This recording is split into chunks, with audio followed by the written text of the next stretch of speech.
Saturday, February 22nd, 2014, 8:56 p.m. It's a short walk from the station to the Espy. I pass the hotel just before the tram comes to a stop. Stepping out onto the pavement, I breathe in the salty sea air on what is a surprisingly still night. A dull red afterglow still stains the inky horizon where the St Kilda foreshore is ablaze with lights. I hesitate outside the entrance to the faded grandeur of the Esplanade Hotel and wonder if I've made a mistake. But before I can turn tail and run, a voice from behind me greets me. Dobre večer. It's Branka. She's wearing her habitual shy smile. And a good evening to you too, Branka. I see you got here perfectly on time. Yes, punctuality is my thing. I'm boring that way. Ha ha, me too. It must be a national trait. Do you know the way? Of course you don't. I have only been here once before, but I can still show you. Follow me. I was going to go up the steps through the main doors, but Branka leads me to the side, to an exterior entrance. Minutes later, we're shoulder to shoulder with other patrons, pushing through the crowded public bar of the basement. Branka is quite short, and she's relying upon me to see where the others might be. I observe that since I last entered a pub, the average height of the customers seems to have risen. The kids today are really tall, so I'm not having much better luck. The basement is quite an appropriate name. The space feels dark and cavernous, especially with its palette of crimson and black, the shades of vintage burlesque. The floor near the bar comprises well-worn boards that appear to have been painted, while the ceiling overhead is lined with red pressed tin, which is moulded into successive shallow pyramids.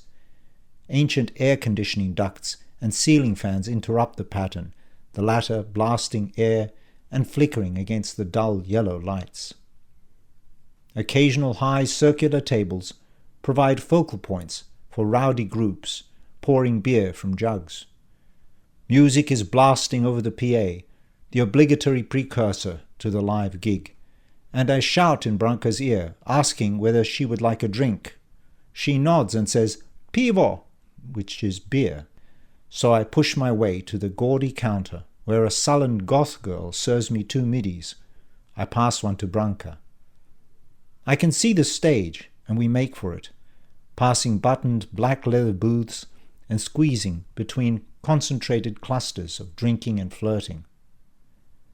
Branka spots Justine first and taps me on the shoulder, then pulls me by the wrist in her direction. Justine greets us with an enthusiastic smile and wave. I can see she is dressed in a casual loose-fitting black top and designer jeans. I'm feeling a tad overdressed in Uncle Frank's Hugo Boss shirt, the same one I wore to the Inquisition, awaiting my return from Wanneroo on that particular Saturday. Gosh, that seems an awfully long time ago now. Justine is with a group that I recognize from work, some of the lawyers and paralegals. Silvio is nowhere to be seen. I stand back as Branka and Justine shout in each other's ears. I gave up on conversation in places like this years ago. Justine gives Branka a kiss on the cheek, and then surprisingly approaches me and does the same, gripping me affectionately on the shoulder as she does so. I feel the smoothness of her skin brushing against mine, and smell the light scent of Chanel No. 19, mixed with makeup and soap. "So glad you could make it," she shouts as she pulls away, and I merely nod and smile. Abruptly the music stops, and I can see the band have made their way onto the stage. I instantly recognize Justine's brother Balthazar, or Tsar, as he seems to be known. To me, he looks like a youngish Eurasian version of John Mayer. I foolishly expect him to be playing guitar, but instead I'm reminded of his preferred instrument as he walks up to the drum kit and adjusts its position. A dreadlocked bass player of Ethiopian appearance, long thin face, high cheekbones, strong hooked nose, is busy checking his amp, while the guitarist, a Pete Murray clone complete with a mop of tousled surf hair and stubbled chin, is pulling the strap of his Fender Stratocaster over his shoulder. They are cool and they know it. Using the lull in the noise, I approach Justine. "I can't see Silvio. Is he here yet?" "Oh yes, he's with the band." "He's a musician?" I notice we're both still shouting above the conversation. We just don't have to do it directly into each other's ears anymore just to be heard. No, he's their engineer tonight. He loves the tech side." "Ah." At that moment, Czar starts to tap his drumsticks to introduce the first song. The lights dim, and the guitar stab and bass slide open up to a rowdy tune that blasts through the room like napalm in a jungle. 9:35 p.m. The band has taken a break. Silvio and the other band members have clustered around the mixing desk to the side of the stage, where the velvet curtain is partly pulled back, revealing Art Deco-inspired wallpaper with pictures of cats and dogs on a striped background. Justine uses the relative lull to speak to Branka and me. "What did you guys think?" she asks. Branka, who has been nodding and bopping through the whole set, effusively says, "Wonderful." "Great songs," I add. I'm being honest. In fact, I recognize the songs, which makes them easier to appreciate. But Justine senses a caveat lingering in the air and says what is probably on everyone's mind. "It's just such a shame you can't hear the vocals well enough." We all nod. "You really couldn't tell, but Czar actually has a great voice." The truth is, I could barely hear his voice at all. It was almost completely washed out by the noise of the instrumentation. Even the backing vocals were more distinct. As Branka leans in to talk to Justine, I turn to look at the band. They are genuinely clueless. Abruptly, I decide to do something about it. Taking advantage of Branka's turn back, I walk up to the band. Silvio sees me, grins, and says, "Hey, Dan, glad you could make it. Guys, this is my new boss, Dan. Dan, meet Czar, Seb, and Bart." Czar has 3 fingers around the neck of a beer bottle and is tilting it back as I approach. He holds his other hand out to shake mine. "Hey there." He's giving me a limp fish hand. The other band members merely nod. "I really love your music, fellas." "Actually, the sound was shit," says Czar. "I feel like I'm singing into a vacuum." He's no longer talking to me, but is instead looking around the room with an expression that suggests he'd rather be anywhere else. "Mind if I take a look, Silvio?" I ask. "Do you know anything about this stuff?" "A little," I say, walking over to the desk. The main problem, as I've said before, is that Czar is singing in the wrong key. He's never going to get enough volume and frequency differentiation to have his voice stand out against the extremely loud instruments. But that isn't something anyone can fix tonight. So I do the next best thing. I look at the EQ settings. There are 2 main things you can do to make a signal rise above the mix. The first, and most obvious, is that you can boost the volume. I can see that Silvio has turned the gain on Czar's vocal up as high as he feasibly can. Silvio reads my mind and says, "Turning it up any higher doesn't make any difference. His voice is still being drowned out." Czar, who has been looking over Silvio's shoulder, turns away and exclaims, "This is our chance, man, and we're blowing it. People are leaving. We got to get this shit right. We're supposed to have some reps from Fungus Records here tonight. If they saw that first set, we're stuffed." "You need to adjust the EQ," I say to Silvio. I notice that the relevant EQ dial for Czar's voice is set about halfway, so I turn it to maximum. While I'm at it, I make adjustments to the other voice instrument EQ gain fader settings. Silvio has done a fairly good job of positioning the microphones on the drum kit, so there's no need to change anything there. I look up from the desk to Czar. He's shaking his head dejectedly. I call out to him and say, "Say, what mic are you using for your voice, Czar?" Justine's brother looks at me, his eyes narrowed. "I thought you were a lawyer, not a sound engineer." "It looks like a Shure SM57, I say, ignoring his barb. "Yeah, it is. So what?" "Swap it with your mate's," I point to Bart's. "A 58 will give you a slightly sharper sound." "No," he shakes his head. "Bart needs that for his backup vocals. We tried it out in rehearsals and we know what works best for us." Sure, but right here and right now it's not working, is it? The defensiveness inherent in his body language borders on open hostility. I can see I'm being overly familiar again, but I figure there isn't time to waste. I shrug my shoulders and add, "It's up to you. Do you want a repeat of what just happened, or do you want to give my way a go?" "Do what the man says," advises Pete Murray, i.e. the guy they call Seb. Zar throws his hands up. "Whatever." Seb has already unplugged the SM58 and is bringing it over to the drum kit. Once they are swapped over, I say, "Okay, let's try it out now, guys." I realize I've elbowed poor Silvio out of the way, but he doesn't appear terribly fussed. Indeed, he's looking at what I'm doing with great interest. I notice the bass is panned hard right, so I push it to the middle. I drag the drum faders down a bit. Zar takes the last sip of his beer, puts the bottle aside, and climbs behind the kit.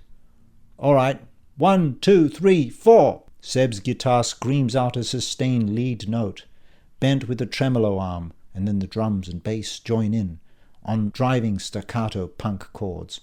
I know this song. It's called Yoda, and it happens to be my favorite of their SoundCloud collection. The audience fires up again with a cheer, albeit one that seems less enthusiastic than it was at the beginning. Everything rides on what happens next. The band play a full bar before Zar leans into the microphone. This will be the moment of truth. Abruptly he belts out the first line, "You're such a great Jedi Knight."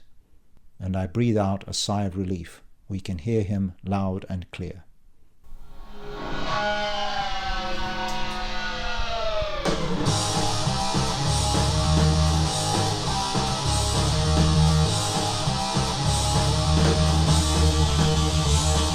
Such a great Jedi Knight, teaching others how to fight. You make them practice day and night to defeat the Empire. They say that you're a workaholic, no you're not a chocolate.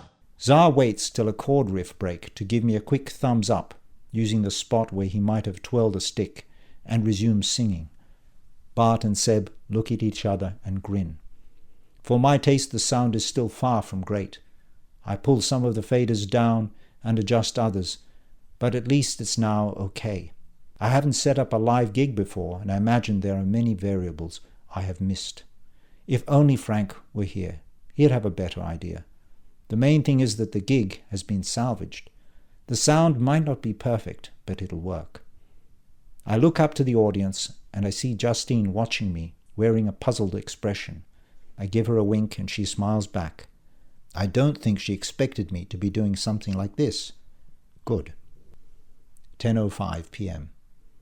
The band is taking another break, and I lean back on the chair and breathe out a sigh. The set became even smoother as we went along. I was able to make finer adjustments, particularly to Seb's and Bart's backing vocal settings. The band finished to a thunderous applause and stamping that would have been the envy of the Hunners. I'm feeling quite a sense of satisfaction for my small part in the show. As if on cue, Silvio says, "Mate, you saved the day!" Also Zar is walking up to me, a fresh beer bottle in his hand. He looks younger than his friends, but somehow worse for wear in terms of his appearance. "Dude, you were right. That set rocked. I'm sorry for acting like a dickhead before." "No big deal. You were stressed, and you had no reason to trust a stranger like me turning up out of the audience and giving you suggestions." "Nah, mate, you were awesome." He leans in, elbows on the desk. "Say, would it be too much to ask you to come around and help us mix some songs on my home machine one day? We need some help making our demo EP." "Sure, but why not mix your stuff at a studio?" "No way," he says, shaking his head. "Can't afford it. I sponge off my sister enough as it is." "Who said anything about money? I have a fully equipped studio at home, and no one is using it. You could come over and record something there if you liked." The realization of what I've just said only sinks in after I've said it. The beer must have gotten to me. "What, you have like an actual studio?" Silvio is looking at me with awe. Yes, actually I do." "What, like a fully equipped one, with full-on mixing desks and shit?" asks Bart. "Yep." I can feel my bravado feeding in. I've gone this far, so I might as well continue. Besides, I'm telling the truth. The Prince's Hill house has a fully equipped sound studio. Why not use it? You're joking, exclaims Tsar. When I shake my head, he adds, and we could come around and record stuff for free. Sure, you just need to pick a weekend where I'm not busy. Hey, that's so cool, man. Tsar grabs my hand in an arm wrestle handshake. This time it's firm. You're full of surprises, you know that? He turns to Silvio. Where did you say you found this guy? I told you, he's my new boss. He works with your sister. At the mention of Justine, I look up to see what she is doing, but she's no longer with Branka and the others. I scan the room without any luck. Finally, I see her. She's standing at the back against the velvet-curtained wall. My blood pressure rises when I see that a man is trying to put his arms around her while she is pushing him away. They are clearly arguing. I can see their mouths moving, and there is a lot of gesticulation. Silvio, what's going on over there, mate? I point towards the wall. My professional assistant covers his eyes with his hand. Oh no, geez, I didn't think he would be here.